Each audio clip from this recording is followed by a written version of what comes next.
नमस्कार साथियों, स्वागत है आपका हमारे चैनल टीएनटी ज्ञान में। और आज हम लेके आए हैं बहुत ही इंफॉर्मेटिव वीडियो आप लोगों के लिए, लोगों के जीवन से जुड़ी वीडियो। क्यों? क्योंकि इस समय आप देख रहे हैं हार्ट अटैक के बहुत केसेस आपके सुनने में आ रहे हैं। और जब से कोविड गुजरा है उसके बाद से लोगों के जो 18 से 35 वर्ष के 45 वर्ष तक के युवा हैं, उनमें ये घटनाएं बहुत ज्यादा तेजी से आ रही हैं। अभी हाल ही में शेफाली जारीवाला का आप लोगों ने सबने सुना होगा कि उसकी हृदयघात के कारण मौत हो गई। क्या वजह है, इसके क्या कारण है, इस पे हम विषय पे बिल्कुल विस्तार से चर्चा करेंगे। और आपको ये भी बताएंगे हम लोग कि क्या ये कोविड की वजह से है, कोविड वैक्सीन की वजह से हो रहा है, या फिर इसकी कोई और भी वजह है। देखिए, बहुत सारे भ्रामक अ, सूचनाएं का आदान प्रदान सोशल मीडिया के द्वारा होता है, लेकिन क्या इसकी सच्चाई है, इसके तथ्यों पे हम बात करेंगे, आपको 1 to 1 इस पे बात करेंगे। क्योंकि देखिए ना, आधी अधूरी जानकारी लोगों के लिए घातक होती है। कहीं किसी ने सुन लिया कि इसकी वजह से हुई, इसकी वजह से हुई, लेकिन सच्चाई क्या है, हमारी जीवन शैली क्या है, लाइफ स्टाइल क्या है, किसकी वजह से हो रही है, ये सारी चीजें आपको पता होना बहुत जरूरी है। देखिए, अभी जो हाल ही में शेफाली जारीवाला की जो मौत हुई है, उसके पीछे के कॉज बहुत सारे हैं जिसके बारे में लोगों को जानकारी नहीं है। और उन जानकारियों का अभाव होने के कारण ही हम लोग क्या होता है, एक दूसरे से इसको जोड़ लेते हैं कि ये कोविड की वजह से हो रहा है। लेकिन क्या हो रहा है ना कि आपने देखा होगा, जब भी देश में कोई ऐसी घटना होती है, चाहे वो मर्डर की हो या चाहे जो अभी जो जी, आजकल चल रही थी सोनम वाली इस टाइप से, तो एकदम अचानक से उस टाइप के केसों में तेजी आती है, मतलब सुनने में मिलते हैं, है ना। तो जब से कोविड गुजरा है, तो क्योंकि एक पक्ष इसको ये प्रस्तुत करने में लगा हुआ है कि ये मौतें जो हैं वो कोविड वैक्सीन की वजह से हो रही हैं। ठीक है, इसकी वजह से क्या है, इस पे लोग विश्वास कर लेते हैं, लेकिन असल में ऐसा कुछ है नहीं। अभी एक नई अध्ययन में पता चला है, अभी आपको आपने सुनने में भी आएगा कि कर्नाटक में सिद्धरमैया जहां के मुख्यमंत्री हैं, वहां का एक हासन जिला है, वहां पे 20 युवाओं की लगातार मौत हुई थी एक, है ना। उस मौत पे उनका ये कहना था कि ये कोविड की वजह से हो रही है।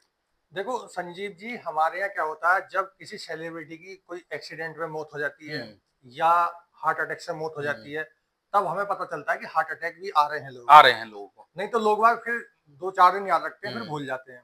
अब जैसे शेफाली जरीवाला की मृत्यु हुई है, हाँ। तो लोग बागों का फिर एक बार से हार्ट अटैक के बारे में इंटरेस्ट बढ़ा है। बड़ा है। क्या हार्ट अटैक होता है, क्यों होता है? हम्म।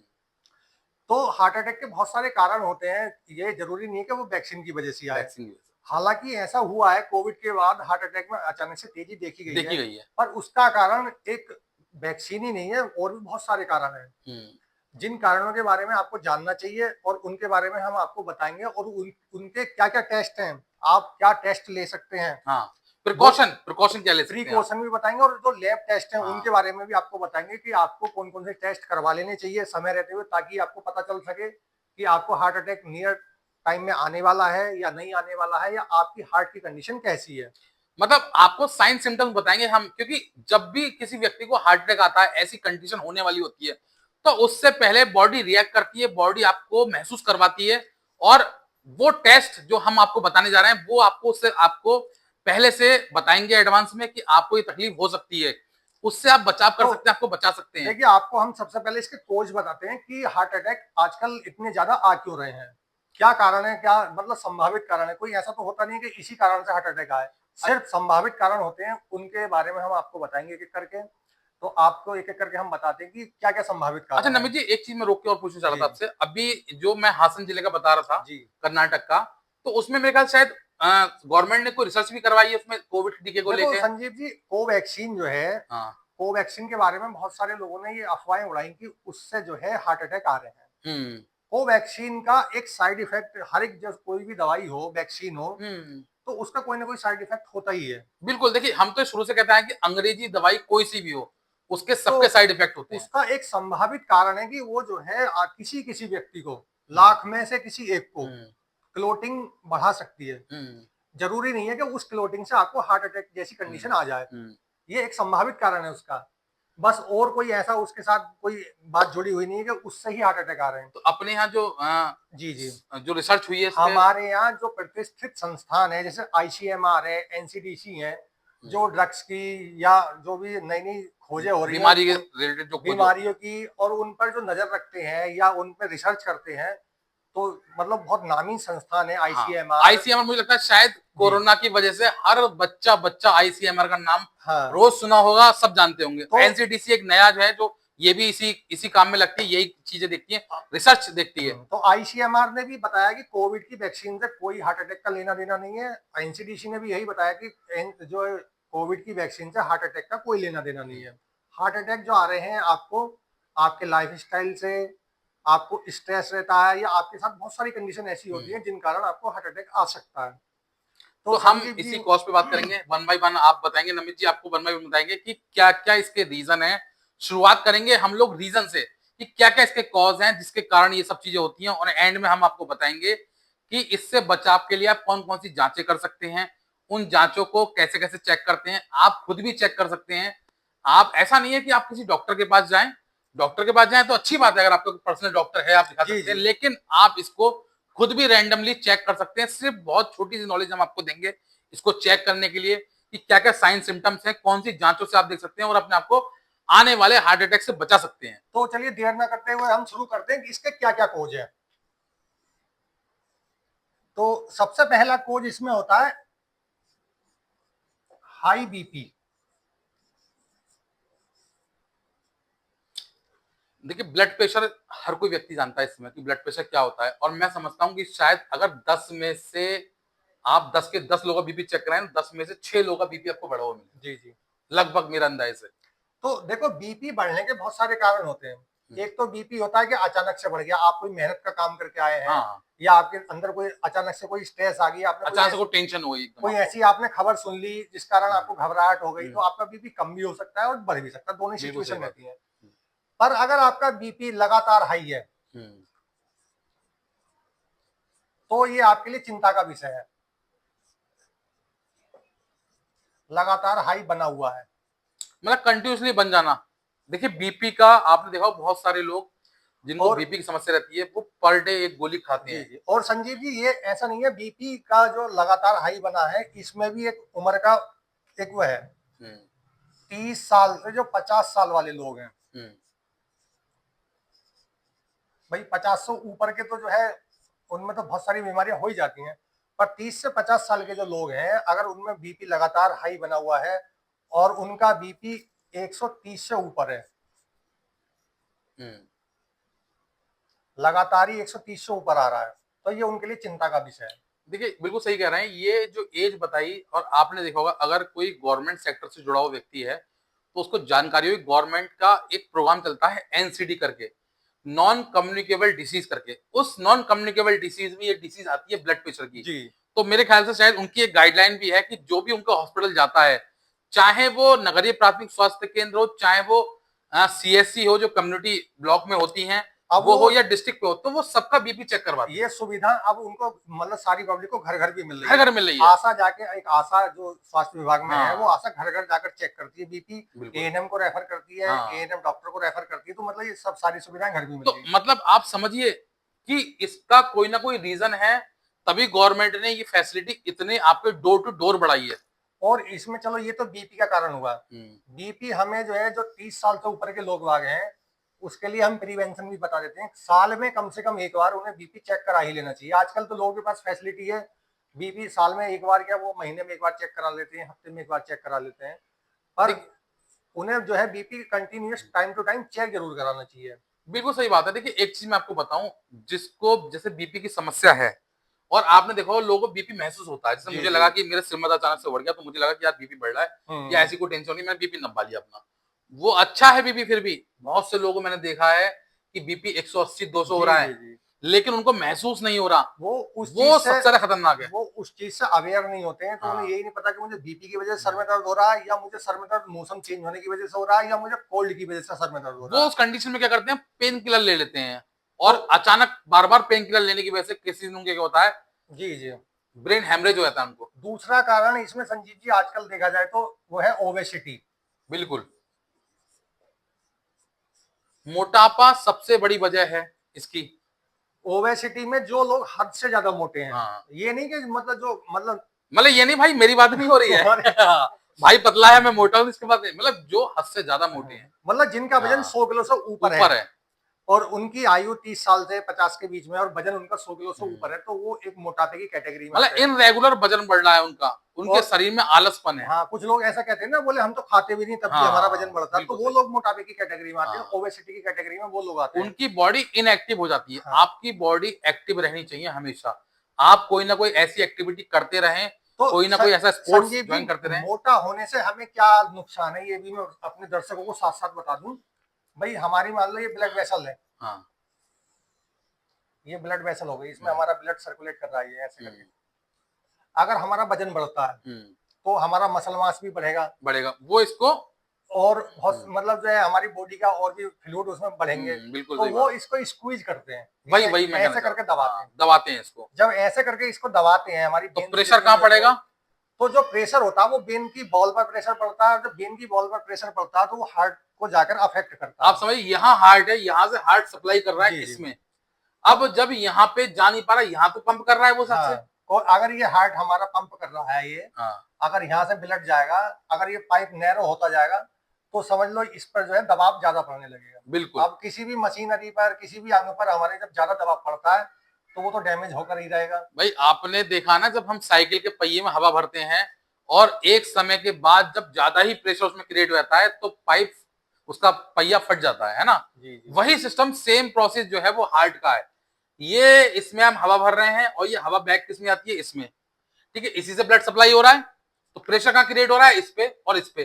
पहले इस पे हो रहा है, इसकी वजह से इस पे हो रहा है। तो तो ये दिक्कत है इसके साथ। ओबेसिटी के भी बहुत सारे कारण हैं, ओबेसिटी एकदम तो आती नहीं है। हम्म, आजकल लोग, एक तो ओबेसिटी होती है जेनेटिकली, भाई कुछ लोगों को मोटापा तो उनके हाँ बिल्कुल। बुजुर्गों से, पूर्वजों से मोटापा मिला हाँ, हुआ देखा ना है। आपने कि बहुत से लोग ऐसे देखे होंगे आपने कि परिवार में सारे ही एक जैसे हैं, एक ही कद काठी के हैं, हाँ। वो अलग हैं, उनका नेचुरल है वो चीजें। दूसरा आपका इसमें जो आता है लाइफ स्टाइल, ये मस्ट है, लाइफ स्टाइल वाला। लाइफ स्टाइल इस समय बहुत ज्यादा डिपेंडेंसी हो रही है हार्ट अटैक पे। लाइफ स्टाइल अपने आप में ही एक अलग हेडिंग है, ये ओबेसिटी में इंक्लूड ना करके हम अलग ही लिखते हैं इसको 3 नंबर पे। देखो, शेफाली जदी वाला की जो मौत हुई है, वो बहुत सारे कारण है उसमें संजीव जी। एक तो इन लोगों का लाइफ स्टाइल बिल्कुल ही चेंज होता बिल्कुल है। चेंज होता है। ये लोग जो है क्या करते हैं, अपने आप को जवान रखने के लिए बहुत सारी तो मेडिसिन लेते हैं, जो इनके शरीर में जाकर नए नए प्रभाव डालती हैं, कुछ ऐसे प्रभाव भी जिनकी अभी तक रिसर्च भी नहीं हो पाई है। आईवी फ्लूइड्स के बारे में एक मैं सुनना था, जो वो ले रहे हैं उसको स्टेरॉइड बोलते हैं, क्या जी कहते जी। हैं, जिसके वो सुंदर दिखने के लिए ले रही थी। हाँ, और एक वो ग्लूटाथायोन, एक, ग्लूटाथायोन। हाँ ग्लूटाथायोन एक केमिकल है, वो जो है उसमें पड़ता है, कॉस्मेटिक इंडस्ट्री में बहुत ज्यादा हाँ। इस्तेमाल होता है। वो लेते हैं, बोटॉक्स लेते हैं, हम्म, बोटॉक्स के इंजेक्शन लेते हैं आदमी, आंखों में यहाँ लगवाता है वो, ताकि बताइए, ये झुर्रियाँ जो पड़ जाती हैं ये ना पड़े। वो ना पड़े। हाँ। बहुत सारे सेलिब्रिटी हैं हमारे यहाँ तक सुनने में, कई नेता जो बड़े बड़े पॉलिटिशियन हैं, वो लोग भी उसको लेते हैं। तो ये चीजें बहुत नुकसानदेह हैं, और और मैं बताऊं आपको, इसकी वजह से ही बहुत सारी समस्या पैदा हो रही है। देखो, लाइफ स्टाइल में ये तो बात हुई सेलिब्रिटी की। आजकल मैंने देखा संजीव जी, जो आम आदमी भी है, हम्म, वो भी उसका लाइफ स्टाइल भी इतना डिस्टर्ब है कि वो सुबह को 8 बजे उठता है हम्म, और रात को 2 बजे सोता है। बिल्कुल सही बात है। तो ये भी हमारे लिए एक बड़ी चिंता की बात है, क्योंकि अगर आप टाइम से बाद में उठोगे और टाइम से पहले सोओगे, तो वो आपकी हार्ट के लिए बहुत एक दिक्कत वाली बात हो सकती है। क्यों? क्योंकि हमारी जो अपनी अंदर की घड़ी होती है वो डिस्टर्ब हो जाती है। जब वो घड़ी डिस्टर्ब होती है तो आपका डाइजेशन स्लो हो जाता है, आपके बहुत सारे ऐसे फंक्शन हैं जो डिसबैलेंस हो जाते हैं, जिस कारण हमारी बॉडी प्रॉपर वर्क नहीं कर पाती है। और एक तरीके से जब आप प्रॉपरली, आपको नींद नहीं आएगी, प्रॉपरली आप नहीं सोएंगे, तो स्ट्रेस पैदा होता है, और स्ट्रेस फिर क्या करता है? स्ट्रेस बहुत सारे आपकी बॉडी देखो, में चेंजेस करता है। लाइफ स्टाइल से ये चलता है कि नींद खत्म हो जाएगी, नींद के बाद जो है स्ट्रेस आएगा, स्ट्रेस से आपको ये जो है जितने भी डाइजेस्टिव प्रॉब्लम है,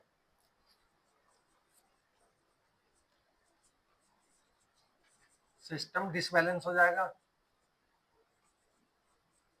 ये सब जो है एक के ऊपर एक डिपेंड करता है। देखिए, डाइजेशन सिस्टम की प्रॉब्लम इस समय हर किसी को है, मुझे लगता है। अगर आपकी एक चीज डिस्टर्ब हो रही है तो आप समझ लो एक पहली सीढ़ी पे आपने कदम रख दिया बीमार होने की। अगर आपके अंदर स्ट्रेस आ गया तो स्ट्रेस 1000 बीमारी का कारण होता है। स्ट्रेस से आपकी नींद डिस्टर्ब होती है, डाइजेस्टिव सिस्टम डिस्टर्ब होता है। अगर डाइजेस्टिव सिस्टम डिस्टर्ब है तो आप धीरे धीरे जो है मेटाबॉलिक जो डिजीज है, जैसे कि डायबिटीज है, ओबेसिटी है, इनकी तरफ बढ़ने लगते हैं आप। बिल्कुल, देखिए एक्चुअली क्या है, हमारा जो पूरा एडीएमई सिस्टम है, जो पूरा प्रोसेस है इसका खाने का, हमारा ADME, absorption, distribution, metabolism and excretion, ये पूरा ही डिस्टर्ब हो जाता है। और जब ये एडीएमई डिस्टर्ब होता है, जो भी मेडिकल साइंस के हमारे लोग होंगे जो जानते हैं इन चीजों को, एडीएमई का कितना बड़ा रोल है फूड से लेके मेडिसिन तक में। जी जी। अगर एडीएमई आपका डिस्टर्ब है तो ना तो फूड का कंजप्शन होगा और ना ही मेडिसिन का। और जब तक इसका एडीएमई प्रॉपर काम नहीं करेगा तब तक ये कोई भी काम नहीं करेगा, आपको हेल्दी फूड नहीं मिलेगा, आपको मेडिसिन जो चाहिए जहां काम करनी चाहिए वो काम नहीं करेगी। देखो, जब हमारा प्रॉपर फूड डाइजेस्ट नहीं होगा तो हमें एनर्जी नहीं मिलेगी, एनर्जी नहीं मिलेगी, साथ में हमें जो न्यूट्रिएंट्स चाहिए वो नहीं मिलेंगे। बिल्कुल सही बात जब है। वो आप पेड़ को, किसी को आप पानी नहीं दोगे, खाद नहीं दोगे, तो फिर कैसे आगे बढ़ेगा? भाई सीधी सी बात है ना, आपने कोई फूड लिया, ठीक है, अब उसका मेटाबॉलिज्म ही नहीं हो रहा बॉडी में। जब मेटाबॉलिज्म नहीं हो रहा तो आपने जैसे खाया वो वैसे ही निकल गया। जी तो जी। जो न्यूट्रिएंट्स आपको चाहिए थे वो आपको नहीं मिले, तो उस फूड का फायदा क्या हुआ? या आपको कभी कोई कभी फायदा नहीं हुआ। ऐसा होता है कि हमारी बॉडी में जो पिछला खाया हुआ वो पड़ा रहता है, सड़ता रहता है, डाइजेशन सही से नहीं हो पाता, एक्सक्रीशन नहीं हुआ। और वो सड़ता रहता है हमारे अंदर, तो पता चला कि न्यूट्रिएंट्स मिलने की जगह हमें और जहर हमारी बॉडी में घुल रहा है। समझ गए? देखिए आप कितना बड़ा रोल समझिए एडीएमई का, मतलब एब्जॉर्प्शन, ए से एब्जॉर्प्शन आपने लिया, ठीक है, डी से डिस्ट्रीब्यूशन, और उस एम से मेटाबॉलिज्म, और ई से एक्सक्रीशन। जब तक वो खाए हुआ वेस्टेज भी नहीं निकलेगा बॉडी से, वो भी नुकसानदेह है, वो भी आपके अंदर टॉक्सिक पैदा कर रहा है, जहर पैदा कर रहा है, जी जी। आपको जो जरूरत है उसको मार रहा है वो। तो सारे ही प्रोसेस के बहुत जरूरी है। एडीएमई का पूरा प्रोसेस, हमारे जो लीवर का फंक्शन है सारा इस पर डिपेंडेंट है। और देखिए मेडिसिन का भी सारा रोल इसी से डिपेंडेंस होता है।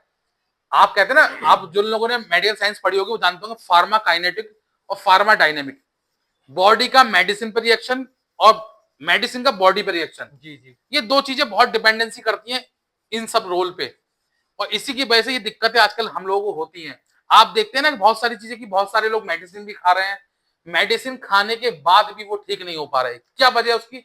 वो यही वजह है। तो ये तो हमारा हुआ लाइफ स्टाइल वाला, जो एक कारण लाइफ स्टाइल का, मुझे लगता है कि लाइफ स्टाइल ही जो हमारा आज के टाइम का मेन कारण है। तीसरा उसके बाद हमारा आता है अनहेल्दी फूड। अनहेल्दी फूड, ये बहुत बड़ा इशू है इस समय भारत के लिए, मुझे लगता है पूरे भारत के लिए बहुत बड़ा हाँ, इशू है। चौथा जो हमारा कारण है अनहेल्दी फूड का है इसमें। इसमें अनहेल्दी फूड का स्ट्रीट फूड और जोड़िए एक चीज, मुझे लगता है। हाँ, वो सारे इसमें आ हाँ, गए। अनहेल्दी हम घर में भी खा लेते हैं, ऐसी चीज नहीं, बहुत सारी चीज, लेकिन जो स्ट्रीट फूड है वो तो बिल्कुल जहर है एक तरीके से। आप देखिए, देखो, हमारे देश में कुछ दिनों से संजीव जी मैंने देखा कि एक स्ट्रीट फूड का कल्चर बहुत ज्यादा बढ़ा है। हाँ लगभग मैं देख रहा हूँ इन 10 साल के अंदर बहुत ज्यादा मैं बताऊं, ट्रेंडिंग में शाम आया। को मैंने देखा कि शहरों में क्या, गाँव में क्या, आजकल जो है हमारा तो ग्रामीण क्षेत्र ज्यादा है, हाँ, क्योंकि हमारा देश पहले से गाँव में निवास बिल्कुल करता सही है। बात है। तो पहले जो कल्चर होता था ये स्ट्रीट फूड का या बर्गर फास्ट फूड का, तो हम्म, बड़े बड़े शहरों में या हाँ हाँ, पश्चिम के देशों में ज्यादा बिल्कुल था, बिल्कुल सही बात है। क्योंकि वहां पर ऐसी डेली खाना बनाने की प्रथा नहीं हम्म है। जैसे हमारे यहाँ रोज दिन में 3 बार खाना बनता है, हम्म, वहां पर हफ्ते में मुश्किल से 1 बार खाना बनता बिल्कुल है, सही बात है। और वो उसको फ्रिज में स्टोर कर लेते हैं। हाँ, तो वो कल्चर उन्होंने धीरे धीरे कुछ हमारे देश में कर दिया, बिल्कुल सही बात है। और अब वो भी, खाने में पाम ऑयल का ज्यादा इस्तेमाल करते हैं। हाँ, तो इसमें जैसे अनहेल्दी फूड में जैसे स्ट्रीट फूड हो गया, अगर ये आप खाओगे तो इससे बहुत सारे आपको नुकसान होते हैं। देखिए एक सफेद चीज बताऊं स्ट्रीट फूड की, मैंने मिर्ची जी जी। आपको, स्ट्रीट फूड जिस ऑयल में बनना है, आप सुनकर हैरान हो जाएंगे कि वो ऑयल ही नहीं है। वो जिस जो रिफाइंड सोच के आप खा रहे हैं ना, वो रिफाइंड भी नहीं है, वो है पाम ऑयल। एक तो समझिए कि जैसे कहते हैं उसे प्लास्टिक, जी जी। प्लास्टिक को गला के खिला रहे हैं, उसमें आप ऑयल बना रहे हैं, मतलब वो। देखो, और एक चीज बता दूं मैं आपको, भारत जो है सबसे बड़ा उपभोक्ता है पाम ऑयल पाम का, ऑयल। सबसे बड़ा उपभोक्ता है पाम ऑयल का। अब समझिए आप, जो पाम ऑयल के बाकी देश उपभोक्ता थे वो धीरे धीरे समझ गए, वो कम हो गए, जी और जी। भारत बढ़ गया है अब। अभी हाल ही में एक इंसिडेंस हुआ था, मालदीव से हुआ था ना शायद, जी जी जी। मालदीव से भारत का एक पंगा हो गया था, छोटा सा, आपने देखा भी होगा। और मालदीव कुछ ही दिनों में एकदम घुटनों पे आ गया, देखो उसकी वजह से थोड़ी पाम ऑयल थी। संजीव जी, पाम ऑयल जो है ये पश्चिम के देश ज्यादा उगाते थे, हाँ, और हमारे यहाँ होता था मस्टर्ड ऑयल, मस्टर्ड ऑयल, सरसों का तेल। सरसों का तेल। तो उन्होंने कैसे करके हमारे देश में जो है ये भ्रांति फैलाई कि मस्टर्ड ऑयल जो है ये नुकसानदायक है। इसको रिप्लेस कर दिया, मतलब ये देखिए बिल्कुल उल्टा हो गया, पता है क्या, वो मस्टर्ड ऑयल खाने लगे और हम पाम ऑयल खाने लगे। उन्होंने अपना ये बेचने के चक्कर में ये नुकसानदायक बताया। बिल्कुल सही बात। जब उनका ये पूरा इससे मार्केट हमारा सैचुरेट हो गया, तब उन्होंने इसे अपना के अपना जो अपने देश में इंपोर्ट करना शुरू कर दिया। तो फास्ट फूड में जो हमारा बताने का मतलब ये है कि फास्ट फूड में आपको जो है बर्गर नुकसान नहीं देता है, नुकसान ये ऑयल देता मोमोज है। नुकसान नहीं देते हैं आपको। हाँ। जिस तेल में वो एक बार के तेल में जो है आपको 10-10 बार वो फ्राई हो बिल्कुल रहे सही हैं, बात है। या और वो तेल भी नहीं। वो तेल पूरा दिन बदला ही नहीं जाता, तो हाँ। उसमें जो है बहुत सारे ऐसे फैटी एसिड हैं जो सैचुरेटेड से मतलब हार्ट अनसैचुरेटेड। अटैक, सीधा सीधा हार्ट अटैक खा रहे हैं आप। अगर इस तेल को आप 10 बार गर्म करोगे तो इसमें जहर बन जाएगा। बिल्कुल सही बात है। मतलब इसमें जो है फैटी एसिड टूट टूट कर अनसैचुरेटेड फैटी एसिड में बदल जाते हैं। अच्छा नमित जी, मैं एक चीज और देख रहा हूँ कि ये जो हाल ही में 10 साल से तो ये सब चला ही चला है, जी, जी। ये 4-5 साल से कुछ ज्यादा चला है कोविड के बाद जी, से। जी, जी। ठीक है, इसका मुझे एक रीजन लगता है शायद ये जो ऑनलाइन डिलीवरी सिस्टम शुरू हुए हैं, ये जोमेटो, स्विगी, ब्लिंकिट, इस टाइप के जो हैं, इनकी वजह से ये दिक्कतें ज्यादा बढ़ी हैं। क्योंकि क्या होता था ना, पहले जो व्यक्ति, जैसे पहले क्या होता था, हम लोग रोड पे जाके लड़के ही खा पाते थे, लड़के ठेलों पे खड़े होके खा रहे हैं। ठीक है, अब फिलहाल ट्रेंड बदला है, लड़के भी बहुत खा रही हैं, देखो लेकिन लेकिन एक चीज और, अब क्या हो रहा है, जो व्यक्ति वहां जाके नहीं खा रहा शर्म के मारे, मान लो कोई बड़ा है, एजेड है, या जो नहीं खा, अब जैसे अब बच्चे ही नहीं खा रहे, अब बुजुर्ग भी ये आप स्ट्रीट तो फूड खा रहे हैं। मंगा मंगा कर खाते हैं। अब क्या करते हैं बुजुर्ग, बुजुर्ग क्या कर रहे हैं, वो ऑनलाइन जोमेटो जी, कर रहे जी, हैं, जी। ब्लिंकिट कर रहे हैं, स्विगी कर रहे हैं, और घर पे मंगा मंगा के खा रहे हैं। ये बहुत बड़ी वजह है, हमें पता ही नहीं चल रहा कि हमारे बुजुर्ग घर के क्यों खत्म हो जा रहे हैं। पहले ये होता था संजीव जी, अगर हम बाहर फास्ट फूड खाने जा रहे हैं तो हम्म। कुछ एक्सरसाइज करके जाते थे, या तो बिल्कुल सही साइकिल बात है। चलाकर जा रहे हाँ। हैं या पैदल चलकर जा रहे हाँ। हैं। अब आप तो बैठ कर ये खा रहे हो, हम्म। एक जगह बैठ कर खा रहे हो, तो कितना नुकसानदायक होगा। मतलब कहीं से पचाने का तो कोई काम किया ही नहीं आपने। बैठ कर खा रहे हो, फिर जो है साथ में टीवी या मोबाइल देख रहे हो, हाँ। और आराम से फिर सो रहे हो, तो मतलब यहाँ बैठ के खाया और यहीं लेट गए यहीं लेट गए। तुरंत। तो ये जो है बहुत बड़ा कारण है। इससे आप जब जितना भी पाम ऑयल या कोई भी ऑयल ज्यादा खाओगे, तो आपके जितने भी ब्लड वेसल्स हैं, तो उसमें आपका HDL LDL जो ये बढ़ता रहेगा। बिल्कुल सही बात है। जब HDL और LDL बढ़ जाएगा, तो जैसे हमने बताया था पहले कि ओबेसिटी से जो है इन पर प्रेशर पड़ता है, हाँ। तो HDL LDL क्या करता है, वो यहाँ इकट्ठा होने लगता है ऐसे करके। वो ब्लड वेसल्स के अंदर आता है। तो जब ये यहाँ इकट्ठा हो जाता है इसके अंदर ब्लड वेसल्स हाँ। के, अब जो ब्लड को इतना रास्ता चाहिए था, अब इतना मिलता है। अगर कोई चीज पहले इतने रास्ते से निकल रही थी, अब उसको इतना रास्ता मिलेगा, तो इस और पर प्रेशर क्रिएट होगा। इस पर एक्स्ट्रा प्रेशर डालेगा कि नहीं डालेगा? बिल्कुल डालेगा, जब प्रेशर इस क्रिएट पर होगा। प्रेशर पड़ेगा, तो इसमें दिक्कत दूसरी भी होती है संजीव जी। अभी तो ये इतना है, एक टाइम पे ये पूरा ब्लॉक भी कर देता पूरा है। ब्लॉक कर देता है। जब पूरा ब्लॉक कर देता है, तो अब ब्लड कहाँ को जाएगा? अब ये फट तो सकती नहीं, क्योंकि इधर से भी इस पर प्रेशर रहता है, इधर भी प्रेशर। तो फटने वाली चीज क्या है? तो ये फट तो सकती नहीं। अब फटता क्या है? हार्ट। हार्ट फटता मतलब जो है हमारा दिल पंप करना बंद कर देता है। वही हार्ट अटैक है। जब पंप करना बंद कर देता है, तो भाई हार्ट अटैक आ गया। या तो फिर इसका इलाज क्या है? इसे निकलवाओ आप ऑपरेशन करके, या फिर इसमें स्टंट डलवाओ, इसमें ऐसे करके स्प्रिंग डलवाओ आप, ये इसको खोल देगा। समझ गए ना आप? स्टंट आजकल बहुत सुना होगा बड़े बड़े लोगों के, पहले मैं सुनता था जी। मतलब जब हम लोग छोटे थे, तो ये स्टंट वाली कहानी सुनते थे, लगता था अमीरों के लिए कुछ नई चीज है। अब स्टंट क्या होता है? ये स्प्रिंग जो मार्केट में बताते हैं लोग, 100-200 रुपए इसकी कीमत होती है। 1.5 लाख रुपए मेरे ख्याल और से। इसका ऑपरेशन में क्या खर्चा आता है? जितना बड़े आप अस्पताल में जाओगे, इतना ही खर्चा। मिनिमम कम से कम 1.5 लाख कम से कम आप 1.5 से 2 लाख तो मान के गरीब हॉस्पिटल में जाएंगे तो आपको 1.5 लाख देने 1.5 से पड़ेंगे। 2 लाख तो मान के ही चलो। और अगर धोखे से पहुंच गए आप दिल्ली मैक्स, हाँ, या जो भी इस टाइप के 5 स्टार टाइप के होटल्स वाले हॉस्पिटल्स हैं, हाँ, तो अगर आपके पास हेल्थ इंश्योरेंस नहीं है, तो आपको मकान बेचना पड़ेगा या जमीन बेचनी पड़ेगी। या फिर निकलना पड़ेगा। हाँ, तो ये जो है हमारा अनहेल्दी फूड का इसका एक कोज हो गया। अब संजीव जी, अगला जो कोज है,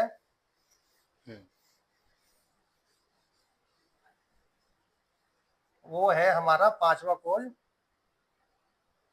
स्मोकिंग और एल्कोहल कंजप्शन। देखिए आजकल ये ट्रेंड बहुत बढ़ रहा है। ठीक है, इसमें क्या है, मैं एक चीज बता दूं आपको, स्मोकिंग तो है ही है, और बहुत सारी चीजें ऐसी हैं जो ऑफेंस हैं बिल्कुल, मतलब गवर्नमेंट द्वारा बैन है और लोग उसको कर रहे हैं। वो किसी प्रकार का भी नशा हो सकता है, ठीक है, चाहे वो चरस का है, अफीम का है, गांजा, स्मैक है, कोकीन है, ये सारी चीजें, ड्रिंक है, ये सब चीजें बहुत नुकसानदेह देखो हैं मैं शरीर बताऊं के लिए। संजीव जी, हम अपने दर्शकों को हम्म, बता दें, इन दोनों में ये दोनों ही अलग अलग तरीके के नशे हैं। बिल्कुल सही बात अल्कोहल है। पीना अलग और स्मोकिंग अलग। हम्म, तो इसमें आप कौन सा ज्यादा खतरनाक मानते हैं? मुझे लगता है शायद स्मोकिंग ज्यादा खतरनाक है मेरी नजर में, स्मोकिंग इसके मुकाबले कई गुना कई अधिक गुना ज्यादा खतरनाक है। खतरनाक है। क्योंकि एक बार स्मोक करने पर आपको 60 से 70 हम्म, केमिकल आपको रिलीज होते हैं आपकी बॉडी में। बॉडी में। इसमें निकोटीन है। हम्म, भाई लेकिन समझ ये मत समझना कि हम ड्रिंक को प्रमोट कर रहे हैं कि आप ये पीते हैं तो ये पीना शुरू करते हैं, ऐसा नहीं है। इसमें निकोटीन है और हाँ। जो है बहुत सारे केमिकल हैं। एल्डिहाइड ग्रुप के बहुत सारे केमिकल होते हैं। मतलब एक तरीके से समझिए कि स्मोकिंग तो बहुत ज्यादा तो ये खतरनाक है। मान लो कि आप एक सिगरेट पी रहे हैं तो 60 से 70 केमिकल अपनी बॉडी में रिलीज कर रहे हैं, वो भी खतरनाक वाले जो खतरनाक वाले। जानलेवा है। और और एक, इतने जानलेवा कि अगर उनकी थोड़ी सी भी ज्यादा मात्रा बढ़ जाए तो आप जो है आपकी जिंदगी से हाथ धोना आपको पड़ जाए। और नमित जी मैंने तो ये देखा ना कि लोग, मैं बताऊं कि जैसे मैं सुनता हूँ ये सब चीजें अखबारों में आती पढ़ते हैं हम लोग, जी जी। कि लोग भर भर के सिगरेट पीते हैं, नशे की चीजें उसमें भाई लगा लगा के भरते हैं। वो तो पीते ही पीते हैं। खाली अगर आप सिगरेट पी रहे हैं जो कंपनियों से आई हाँ, हुई है, वो भी इतना नुकसानदेह है। प्लेन सिगरेट भी आपको 60 से 70 केमिकल रिलीज करती है और इतनी खतरनाक है कि जो हमने पिछले उसमें बताया, जो इसमें वो बढ़ाती है। तेल के बाद अगर कोई कारण वो कोज है सबसे बड़ा, तो वो स्मोकिंग है। बिल्कुल सही बात है, और स्मोकिंग बहुत खतरनाक है। ये जो हमारा एल्कोहल वाला है, एल्कोहल को प्रमोट करने का हमारा कोई मतलब नहीं, ना हम हाँ। नशा करते हैं ना हम प्रमोट कर रहे हैं। एल्कोहल इसके मुकाबले थोड़ा कम नुकसान देता है। ऐसी कोई मतलब इसकी स्टडी तो है नहीं, पर एक हाँ, स्टडी अमेरिका में हुई थी, अमेरिकन हार्ट स्टडी के नाम से। वो बताती है कि अगर आप 60 ml से ज्यादा अल्कोहल कंज्यूम कर रहे हैं तो वो आपके लिए नुकसानदायक है। 60 ml से ज्यादा। हाँ। और ये नहीं कि 60 ml रोज, हाँ, हफ्ते में एक बार। हफ्ते में एक बार। ये नहीं कि मतलब 60। इंजॉयमेंट के लिए अगर ले रहे हैं हाँ। आप हफ्ते में, ठीक है, हमारे यहाँ ट्रेंड सा बन गया है, अगर कोई ओकेजन होता है तो लोग, देखिए जो संजय जी, लोग पीते हैं वो पीते हैं। अल्कोहल एक ऐसी चीज है हमारे यहाँ खाली से नशे के रूप में प्रयोग नहीं करा जाता। एक पैथी तो ऐसी है कि वो उसका बेसी अल्कोहल है। बेसी अल्कोहल है। तो अल्कोहल दो तरीके से इस्तेमाल करा जाता होम्योपैथिक की बात कर रहे हैं हम लोग। कुछ और मत समझ लेना। है। एक दवाई एक दारू। हाँ, तो अल्कोहल हमारे यहाँ दवा के रूप में भी इस्तेमाल करा जाता हाँ, है। मतलब हम लोग दवा में भी अल्कोहल यूज करते हैं, होम्योपैथिक में। जो लोग होम्योपैथिक की जिनको नॉलेज होगी जानते होंगे अल्कोहल के बगैर होम्योपैथिक मेडिसिन तैयार जी नहीं जी। होती। और अल्कोहल भी बहुत सारी इसकी फॉर्म होती हैं, हम्म, जिसमें सिर्फ इथाइल अल्कोहल ही जो है कंज्यूम करने लायक होता है। मिथाइल अल्कोहल तो जहर के समान जहर के होता है। समान होता तो इसमें अल्कोहल इतना ज्यादा तो वो नहीं करता है, पर स्मोकिंग बहुत ज्यादा जानलेवा है। है। पर स्मोकिंग जितनी जानलेवा है, लोग बाग उसको इतना ही ज्यादा इस्तेमाल भी ज्यादा करते इस्तेमाल हैं। कर रहे हैं। मैंने देखा संजीव जी, बड़े लोगों को तो आप छोड़ दो, बड़े का मतलब जिनकी एज 30 से ऊपर है, 40 से ऊपर है, हम्म, 10-10 साल के लड़के हम्म, सिगरेट के छल्ले उड़ा रहे हैं। हम्म। और उनसे पूछो क्या बात, बोले जिंदगी में बहुत तनाव है। हाँ, मतलब 10 साल के बच्चे, 5 साल बच्चों को, 20 साल बच्चों को क्या क्या तनाव है। तनाव है। मतलब जब हम, मुझे इतना पता है कि हम 25 साल तक के जब थे, जी जी। तब तक हमारा एक ही मोटिव होता था कि एक तो पढ़ाई, और दूसरा पढ़ के आए, खाना खाया और मैच खेलने पहुंच गए, और सिर्फ। मैंने तो ऐसे ऐसे देखे हैं, वो इसमें जो है संजीव जी इतने, कोई चरस मिला के पीता है, कोई गांजा मिला के पीता है। आप देखो कई जगह ऐसी जगह निकलो जहाँ झुग्गी झोपड़ियां होती हैं, वहां इन ऐसी चीजें बहुत देखने को मिलेंगी आपको। बिल्कुल सही बात है। सरकार इनके खिलाफ ऐसी नहीं है। नहीं, बहुत बहुत सारी बहुत सख्ती दिखा रही है सरकार, कोशिश कर रही है बहुत ऐसा। सारी चीजें वहां पर ऐसी होती हैं जो हाँ, नहीं होनी चाहिए, समाज के लिए खतरनाक बिल्कुल सही साबित बात होती है। हैं। तो ये ऐसी चीजें आपको ऐसी जगह बहुत मिलती हैं हाँ, जहां मतलब जानकारी का अभाव होता है, बिल्कुल सही बात है। या सामाजिक एक ऐसा जो है वो अवेयरनेस नहीं है। तो आप अपने बच्चों लैक को, ऑफ अवेयरनेस हाँ, बहुत ज्यादा है लोगों में, आप मुझे ऐसा अपने लगता है। बच्चों को भी देखो कि आपका बच्चा कर क्या रहा है। 10 साल का हाँ, बच्चा अगर सिगरेट पिएगा तो वो 40 साल की उम्र में जाकर तो खत्म हो बिल्कुल ही सही जाएगा। बात है। और देखिए मैं एक चीज इसकी और एक बता दूं, इसका कॉन्ट्रा इंडिकेशन है आपस में एक दूसरे से। क्या इंडिकेशन है इसका? जिसके माँ बाप अगर ये सारे शौक करते हैं, उसके परिवार में जो बच्चे पैदा होंगे उनके चांसेस ज्यादा होते हैं, नमित जी, मैंने देखा जी है। जी। जैसे देखते हैं ना कि अगर मान लीजिए आपके पिताजी पीते हैं, आपके पिताजी स्मोकिंग करते हैं, तो आपके पास एक बहाना हो जाता है, अरे यार हमारे दादा परदादा पीते हुए आए हैं। एक मतलब ट्रेंड सा, मतलब लोग अपने आप को बहुत गर्व, प्राउड सा फील करते हैं, मेरे पिताजी पीते हैं। भाई वो उन्होंने जो गलती करी है वो तुम मत करो, ठीक है। ऐसे माँ बाप को बच्चों को समझाना चाहिए कि भाई मैं ये गलती कर चुका हूं, ये बेटा तुम मत करना। और देखो अगर करते हो ना तो बच्चों के सामने ना करें। बहुत सारे मैं देखता हूँ आजकल माता पिता है बच्चों के साथ बिठा के पिला रहे हैं। जिनके दादा परदादा ये हम्म, चीजें पीते थे, उस हम्म, टाइम में उनकी फॉर्म अलग होती थी। पहले लोग हम्म, हुक्का पीते थे। हाँ, हुक्के में जो है अलग फॉर्म होती थी, एक तो वो प्योर तंबाकू अपने यहाँ का उगाया हुआ इस्तेमाल करते खुद थे, का होता था वो। और दूसरा उसमें कोई ऐसी मिलावट नहीं होती थी जैसी आजकल की सिगरेट में या बीड़ी बिल्कुल में सही आती है। बात है। आजकल की बीड़ी में बहुत सारे केमिकल मिलाए जाते हैं। हमारा मतलब ये नहीं कि आप हुक्का पीने लगो, हाँ, मतलब ये बताने का एक वो है आपको कि वो क्या करते थे और आप क्या कर रहे ये हो। मतलब जनरेशन गैप बता रहे हैं। ठीक है, देखिए अब मैं बताऊं आपको, मैं एक्चुअली हम लोग मेडिकल लाइन से हैं, तो एक दिन मैं पेशेंट देख रहा था एक दिन। तो क्या होता है, मेरे पास कोविड के समय की बात है, जिस समय लोगों को वैक्सीन लगाई जा रही जी थी। जी तो उस समय ये प्रिकॉशन, जब भी जिसके वैक्सीन लगाते थे उसको बोलते थे कि आपको 15 दिन तक अल्कोहल नहीं लेना जी। है ना। तो एक पिताजी मतलब एक अपनी बेटी को लेकर मेरे पास वैक्सीन लगवाने आए थे। तो हमारे स्टाफ ने उसको वैक्सीन लगाई। उसके बाद उसके पिताजी मेरे पास आए, तो मुझसे बोलते हैं कि डॉक्टर साहब, मैंने जी साहब बताइए। बोले आप मेरी बेटी को ये समझा देना कि अब वो 1 महीने तक अल्कोहल ना ले। तो मैं मतलब थोड़ा सा एकदम शॉक्ड हो गया। जी। मुझे लगा शायद ये बेटा कहना चाह रहे हैं, हम्म। क्योंकि मैंने देखा नहीं, वो बाहर वैक्सीन लग रही थी। वो मेरे पास मेरे रूम में आए, मैं अंदर बैठा हुआ था। तो मैंने देखा, मैंने उनसे कहा, तो मैंने कहा सर आप अपनी बेटे से, बोले नहीं बेटे को नहीं, मेरी बेटी को। जी। तो मैं थोड़ी देर तक एकदम शॉक्ड हो गया। मैंने कहा ये क्या कह रहे हैं एकदम। फिर मैंने पूछा उनसे, मैंने आपकी बेटी ड्रिंक करती है? बोले हाँ बेटी ड्रिंक करती है। तो मैंने कहा आप भी ड्रिंक करते होंगे? बोले हाँ। तो मैंने साथ में बैठ के पीते हैं क्या? बोला हाँ घर में पीती है वो। हाँ पी लेते हैं। तो बिल्कुल बी फ्रेंडली, जब वो बाप बेटी मिलके पीते हैं। तो आज तुम क्यों कह रहे हो उसे रोकने के लिए, क्योंकि अब वो अति कर रही होगी। वो मेरे पास आए, फिर मैं समझाया, फिर उनकी बेटी को मैंने समझाया। लेकिन मुझे लगता नहीं कि शायद उनकी बेटी मानेगी, क्योंकि जब जो बाप बेटी मिलके आपस में एक साथ पी रहे हैं, तो वो कैसे मान जाएंगे किसी गैर की देखो बात। संजीव जी, पीने वाला बहाने ढूंढता है, उसे हम्म। गम में पीनी होती है, उसे हम्म। खुशी में पीनी होती है, उसे जब कोई टाइम ना हो तो मतलब उसे हम्म। टाइम पास करने के लिए पीनी होती है, तो बिल्कुल पीने सही वाले बात के लिए आप समझा नहीं सकते। है। तो तो चलो, देखिए, ये तो अलग टॉपिक की बात हुई। अब हम आते हैं अपने टॉपिक पर। हमारा अगला जो पॉइंट है हार्ट अटैक के बारे में, वो है लैक ऑफ अवेयरनेस।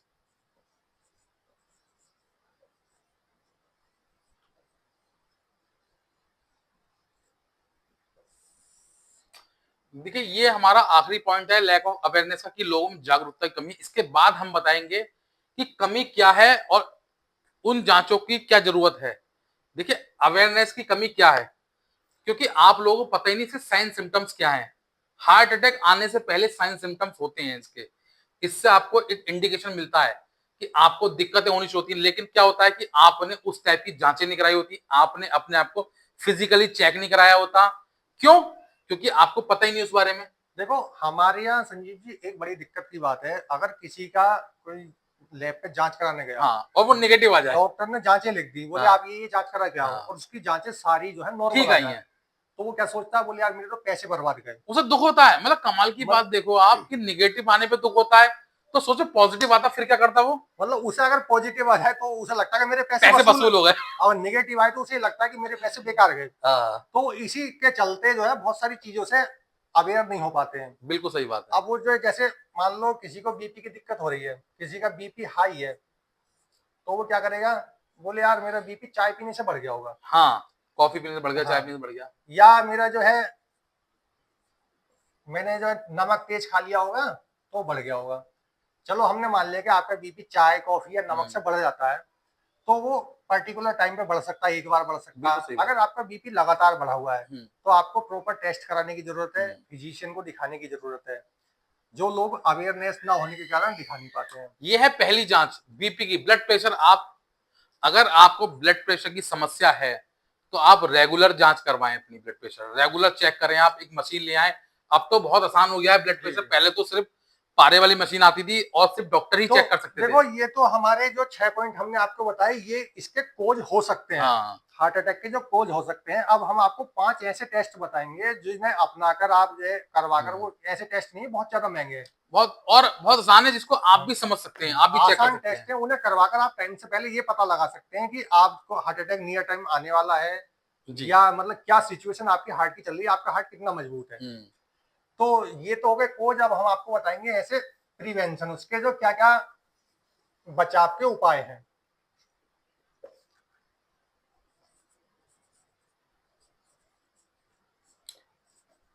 प्रिवेंशन। तो तो फर्स्ट प्रिवेंशन है इसमें नंबर 1 पर आता है आपको blood blood pressure. Pressure. Routine check, routine से आपको चेक करवाना है ब्लड प्रेशर। अगर आप ब्लड प्रेशर के पेशेंट हैं तो, अगर नहीं भी हैं तो भी मेरा मानना है कि देखो 6 महीने में एक बार तो आप संजीव जरूर जी, चेक कराएं। हम जैसे हम तो मेडिकल के हाँ। प्रोफेशन में हम्म। हैं, तो हमें तो पता है कि 120/80 जो है बीपी एक एडल्ट का नॉर्मल है।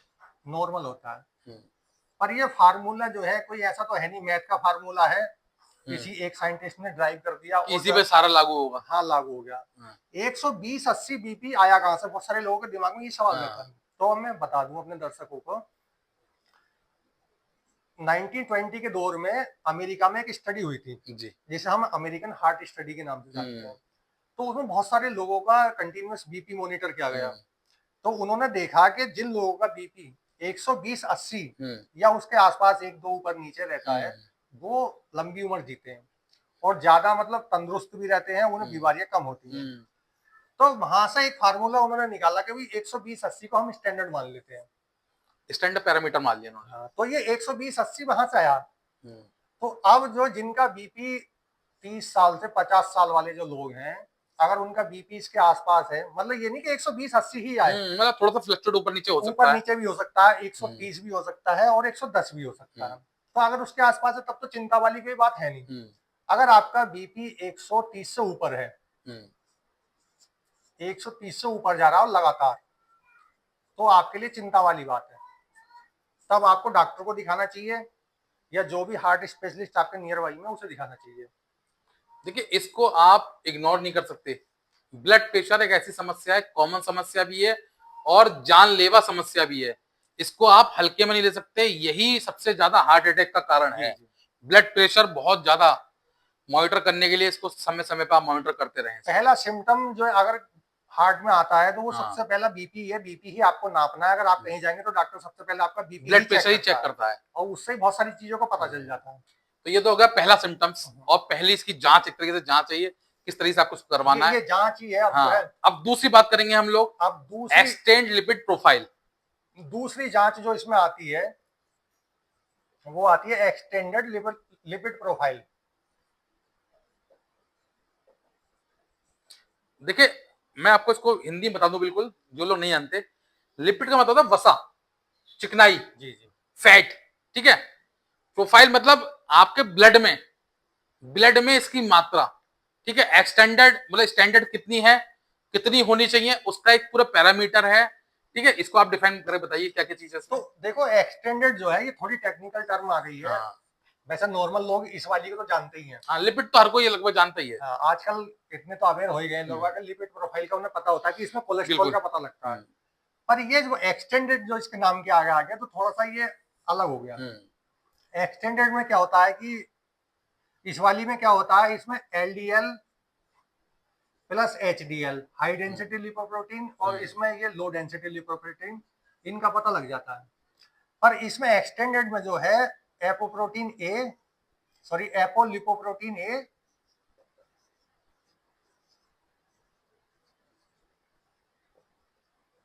और एक एपोलिपोप्रोटीन बी, इनका पता और लगता है साथ में। ये दोनों चीजें जो है ये बताती हैं कि आपका एचडीएल एलडीएल जो है ब्लड वेसल्स में कितना जो है घुल घुल के उनके साथ जा रहा है। जा रहा है। मतलब आपकी ब्लड वेसल्स कितनी मजबूत है कितनी कमजोर है, या कितना जो है कोलेस्ट्रॉल उनमें जमा हुआ है। ये जो एपोलिपोप्रोटीन ए बी है ये एलडीएल और एचडीएल को कैरी करते हैं और इनको जमने का कारण भी बनते हैं। सही बात है। तो एक तो ये जांच आपको करा लेनी चाहिए टाइम रहते हुए। अगर आपको ऐसा लग रहा है कि आपका ब्लड प्रेशर लगातार बढ़ा हुआ लगातार है बढ़ रहा है तो ये जांच बहुत और जरूरी है आपको। तो आपको उसके बाद ये जांच करानी चाहिए। और देखिए बहुत अच्छा तरीका है, इसको आप अगर चाहें तो डॉक्टर पास दिखा सकते हैं। अगर ना भी दिखाते हैं तो इसमें पैरामीटर साइड में दिए होते हैं, इंडिकेटर कि कितने से कितना होना चाहिए। आप उसमें देख के अंदाजा लगा सकते हैं। और अगर आपको लगता है कोई पैरामीटर डिस्टर्ब है तो आप अपने चिकित्सक से संपर्क करें, उसको दिखाएं और उसे ट्रीट करवाएं। जी जी।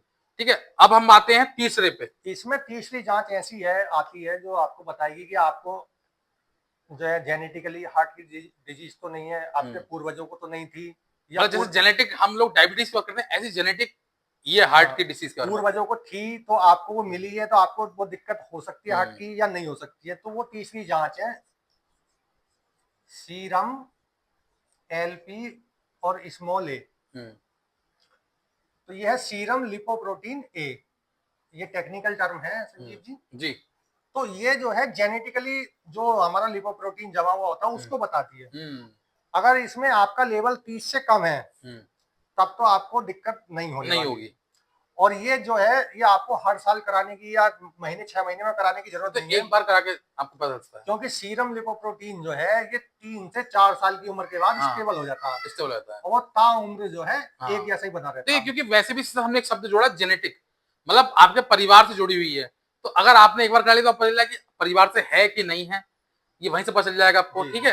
तो ये बहुत जरूरी है, इससे आपको एक बार जरूर करा के देखें, चाहे आपको तो दिक्कत हो चाहे अब ना हो। जब आपको आपकी उम्र जो है 30 से 40 हो रही है, या ऐसी उम्र है हम्म 30, 40, 50, 60, आपको लगता है कि मेरे पूर्वजों को दिक्कत थी, कहीं मुझे ना हो जाए, हम्म तो आप ये जांच करा लें। और इसका जो लेवल होता है, अगर आपको 30 से कम है हम्म तो आप रिस्क फ्री हैं। लेस देन 30 है तो आप रिस्क फ्री हैं। इसका अगर लेवल 30 से हाँ, कम आता है और अगर हायर देन 30 है, और 30 से 50 आता है, तब आप मॉडरेट में है, हाँ, मतलब हल्का रिस्क है, मतलब रिस्क है। रिस्क है। और आपका लेवल अगर 50 से ऊपर है,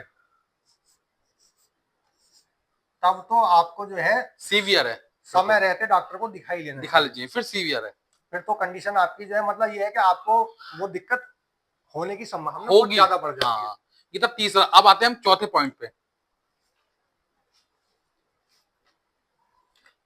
चौथा एक जो मेन पॉइंट है वो भी एक तरीके से जेनेटिक है और डायबिटीज से जुड़ा हुआ है, ठीक है? डायबिटीज, इस समय डायबिटीज से कौन बचा हुआ है हर कोई जानता है। हर 10 में से शायद मेरे ख्याल से 5वां व्यक्ति डायबिटीज से जी। पीड़ित है। चौथा एक टेस्ट होता है HbA1c। HbA1c। वैसे तो ये टेस्ट जो है, आप कहेंगे कि इसका हार्ट से क्या लेना देना, हम्म ये टेस्ट डायबिटीज के लिए होता है, हम्म पर इसका भी हमारी हार्ट की हेल्थ से बहुत लेना देना है। क्योंकि HbA1c हमारे शरीर में जो हीमोग्लोबिन होता है, हम्म वो कितना अटैच है हमारे ब्लड ग्लूकोज के साथ, हम्म ये दिखाता है। और ये पिछले 3 महीने का लेवल दिखाता है। ये एवरेज दिखाता है। जो आप नॉर्मल डायबिटीज कराते हैं वो आपको उस समय की होती है, ये होता है एवरेज। 3 महीने में कितना एवरेज रहा। 3 माह का एवरेज आपको ये दिखाएगा। तो इससे आप अंदाजा ये लगा सकते हैं, इसमें आपको पता चला कि भाई आपने आज शुगर की जांच कराई, आपकी जांच जो है अचानक से तेजी के साथ बढ़ी हुई आ गई, या आप शुगर के मरीज हैं, आपकी जांच कम आ गई, तो आप ये कहेंगे भाई मुझे तो शुगर है नहीं, डायबिटीज मुझे तो है नहीं, तो आपको ये वाली जांच करानी होती है। अगर आपका लेवल ये जो बढ़ा हुआ आता है, तो आप डायबिटीज तो है ही है, आप साथ में आपको हार्ट की भी दिक्कत होने वाली है सकती है। बिल्कुल सही बात है। इसके भी बहुत सारे लेवल हैं। आप मान लो जैसे इसका लेवल 5.7 से नीचे आता है, अलग अलग लैब वैसे हाँ। अपने अलग अलग बताती हैं इतने लेवल से इतने तक होगा। एक इसका स्टैंडर्ड स्टैंडर्ड लेवल लेवल है, 5.7 थी, बिल्कुल सही बात है। अगर इससे कम है तो आप जो है डायबिटिक नहीं है, नहीं है, बिल्कुल ठीक है आप। बिल्कुल सही है, हम्म, और आपके हार्ट की हेल्थ भी अच्छी है। अच्छी है। आपका लेवल अगर 5.7 से ऊपर है। 6.4 तक है, हाँ, तो आप प्री डायबिटिक हैं, मतलब आप डायबिटीज की तरफ जा रहे हैं। जा रहे हैं। और आपका लेवल 7.4 से ऊपर है, 6.4 से, सॉरी 6.4 से ऊपर है, हाँ, तो डायबिटीज तो है ही है आपको, हाँ, और आने वाले टाइम में डायबिटीज का लेवल और बढ़ने की बढ़ने संभावना की है, संभावना साथ है। में आपको हार्ट की तरफ और मतलब बिल्कुल हार्ट सही बात पेशेंट की तरफ बढ़ने की संभावना है। क्योंकि डायबिटीज और हार्ट अटैक या हार्ट से जुड़ी बहुत सारी दिक्कतें एक दूसरे से कोरिलेट करती हैं। है। बिल्कुल सही बात है। बहुत सारी रिसर्च में ऐसा बताया गया है कि जिनको अगर डायबिटीज हो गई, तो उनको हार्ट अटैक आने की या चांसेस बढ़ जाते हैं। हार्ट से जुड़ी और बहुत सारी दिक्कतों की सामना करना पड़ सकता है। बिल्कुल सही बात है। या जिनको हार्ट से रिलेटेड कोई दिक्कत है, उनको डायबिटीज की भी दिक्कत हो सकती है। ऐसा कंफर्म तो नहीं है, पर हाँ, संभावना बढ़ जाती है। तो देखिए ये सारी चीजें, सारे टेस्ट हमने आपको बताए, सारे सिम्टम्स बताए, और आपको ये बताया कि आपको अपना लाइफस्टाइल कैसा रखना है और कौन कौन सी जांचें करा के आप ये जान सकते हैं कि आपको भविष्य में हार्ट अटैक होगा कि नहीं होगा, या चांसेस कितने परसेंट हैं इन सब चीजों के, ये आप इन जांचों के द्वारा पता कर सकते हैं। तो इस तरह का अगर हेल्दी लाइफस्टाइल आप रखते हैं, इस तरह की अवेयरनेस आप रखते हैं, जो लैक ऑफ अवेयरनेस है जिसकी वजह से हार्ट अटैक होता है, अगर आप अवेयरनेस रखेंगे तो मुझे लगता है हार्ट अटैक के चांसेस काफी कम हो जाएंगे। खत्म तो नहीं हो सकते, लेकिन चांसेस कम हो सकते हैं, क्योंकि अगर आपको अवेयरनेस है, टाइम टू टाइम आप अपना चेकअप करवा रहे हैं, हेल्दी फूड खा रहे हैं, टाइम टाइम एक्सरसाइज कर रहे हैं, लाइफ स्टाइल चेंज कर रहे हैं, तो शायद ये दिक्कतें आपके सामने नहीं आए। देखो, अगर आपको हार्ट जैसी दिक्कतों से बचना है या आपको बहुत सारी मतलब आपको शरीर को स्वस्थ रखना है, तो टाइम टू टाइम जांच कराना बहुत जरूरी है। बहुत आप उस जरूरी चीज है। को पैसे की बर्बादी ना समझ के अपने ऊपर हाँ, किया गया इन्वेस्टमेंट मानो। बिल्कुल सही बात है। जैसे हम आपको शेयर मार्केट की जानकारी देते हैं कि आपका इन्वेस्टमेंट किया गया, आज आपको आने वाले टाइम में लॉन्ग टर्म बचाएगा। के लिए समझ, लॉन्ग टर्म के तो इन्वेस्टमेंट है ये। आप अगर अपनी बॉडी का सही से चेकअप करा रहे हो, अपनी बॉडी का ढंग से ख्याल रख रहे हो, अच्छा खा रहे हो, तो वो भी एक आपका लॉन्ग टर्म इन्वेस्टमेंट ही है। इन्वेस्टमेंट है। तो जैसे आप अपने पैसे की बचत करते हो, ऐसे आप अपनी बॉडी की बचत करो, क्योंकि पैसा तो दोबारा मिल सकता है आपको, लेकिन बॉडी नहीं पर ये मिलेगी। शरीर आपको दोबारा नहीं मिल सकता। तो यही आपको बताने का हमारा आज का मकसद था। हमारी आपकी आपको हमारी वीडियो अच्छी लगी हो तो लाइक करें, शेयर करें, सब्सक्राइब करें। धन्यवाद।